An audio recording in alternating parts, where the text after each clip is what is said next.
Hey everyone, this is Mike from Ultimate Black Belt Guitar here for another lesson. What I noticed is a lot of my beginner students have a lot of the same problems, so I wanted to give you guys a little bit of advice on how to switch between chords and to do it very efficiently so that there's no gaps in between your chords, because that always seems to be the biggest problem. People will learn a new chord and it'll take them a while to form the chord and they'll play it. Hopefully it sounds decent. And then when they want to switch to, say, like a D chord, that could be very difficult to do in time and without too much of a pause. So here's what a lot of people do. They'll play like a G chord 4 times. Then they'll stop, of course, and lots of movement happening, and then they'll put it down finally, and then... And that's kind of frustrating because when you're watching guitar players on stage or whatever, they're always just flowing through the chords like it's nothing. Today I'm going to try to take a little bit of that stress away when it comes to changing your chords. So the first thing that I noticed when I was coming up with this idea of how to make this easier for people is that if you think of everything in 4 beats, you'd be surprised. A lot of even beginners can change from one chord to the next in 4 seconds if you have that much time to switch. And what I recommend you do, it's a very simple concept, but it's so effective. If you have a metronome that you can work with, that's really helpful to set it at a really slow tempo. And then, for example, if you're making your G chord and you want to switch to D, here's how I would go through the process. So let's start with the G chord. I'm going to do the G chord that has the fingers here, the double fingers I like to call it. You can also play G like this, and you can also play G like this. But a lot of like the modern pop players play G like this, or a lot of the rock players play it like this too, because then you can switch to C at 9 quickly and a couple other chords really fast. So let's say you're starting with this G. You get a nice sounding chord. What I do is I strum the chord and I go 1, 2, 3, 4, and then by the time the next one comes around, I have to play the next chord.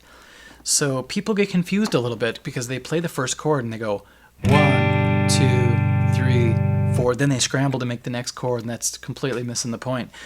The point is to have those seconds in between to be switching. And what'll happen is as you're doing that, you'll feel the pressure of the one coming up, so it does push you a little bit. But the key is that you're going to have that gap of time in order to get it right.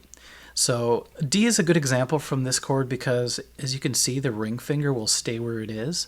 So we do a lot of this stuff on our website too, by the way. I call it the anchoring technique, and that's easy ways to visualize how to change it into the different chords by using anchor points. Okay, so what you're going to do is you're going to play the first chord, count 4, and then by the time you get to the next one, I'm going to see if you can get to the D. So I'm going to kind of reenact what a beginner might do. So check it out.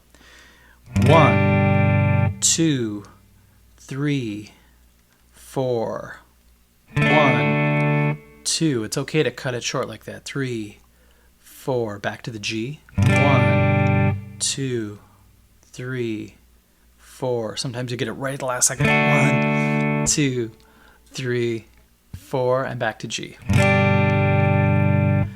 Now, do that as long as it takes to be able to hit that 1 perfectly. If you're still struggling to hit it when the 1 comes around, then you still have a little bit of work to do between your chords. There's a kind of a cool trick that I used to use to remember chord shapes is I would just make the chord shape, make sure you have it right, and I would like watch TV or whatever. And after about 10 minutes, I could take my hand off and it would go right back on. And it was kind of surprising how fast I was able to get all my chords down by watching TV. So it's one of my tips. Okay, so after you are able to go 4 seconds and strum once and make the next change by the next one, then you're going to want to do 2. So now this is going to limit your changeover time by a little bit, so it's going to force you to kind of, act a little bit quicker between chords. So check it out. Now we're going to do 2. 1, 2, 3, 4. Now you just have 2 seconds. 1, 2, 3, 4. 1, 2, 3, 4. 1, 2, 3, 4, and back to 1. So you can say you've been able to improve already by 1 second just by being able to get that far. So that's a big accomplishment when you're trying to learn your chords.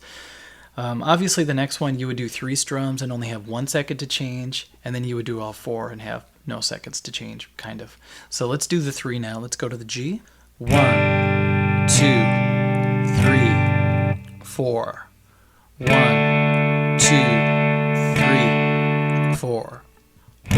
and so on.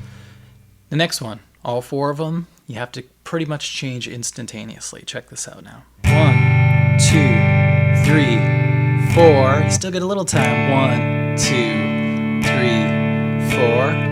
1, 2, 3, 4. 1, 2, 3, 4. And back home. So by the time you've done 1 strum, had 3 seconds to change, 2 strums, 2 seconds, and so on, if you do this for a while, pretty soon you're going to find that doing something like that's very possible. With virtually any chord, I mean every chord eventually, but even the ones that seem really difficult for some beginners like B7 and so on. Now, if you get really good at that and you want to get even quicker at your changes, you can always go to 8th notes. And you can also speed up the metronome too, so you can get pretty insane with some of these changes. Check it out now. If I do 1 and 2 and 3 and 4 and, that shaves off even more time that you have to switch. So now I'm going to go to 8th notes. Check this out. 1 and 2 and 3 and 4 and 1, 2. Pretty much has to be right on 4 and 1, 2 and 3 and 4 and switch. 2 and 3 and 4 and boom. Now, if you can't do that, step back and go back to 4s, back to 3s, back to 2s, back to 1s if you have to. And if you keep playing with that, pushing the threshold, speeding up the metronome, after a while, if you take some really crazy chord progressions, let's say like G to B minor, to C add 9, D7, whatever you want to do, back to G, you'll find that you're flying through your open chords with no problems after a while. All right, so use this method to help you change your chords with more efficiency. And you'd be surprised at how fast you can learn to change in time with very little stress. So good luck with it.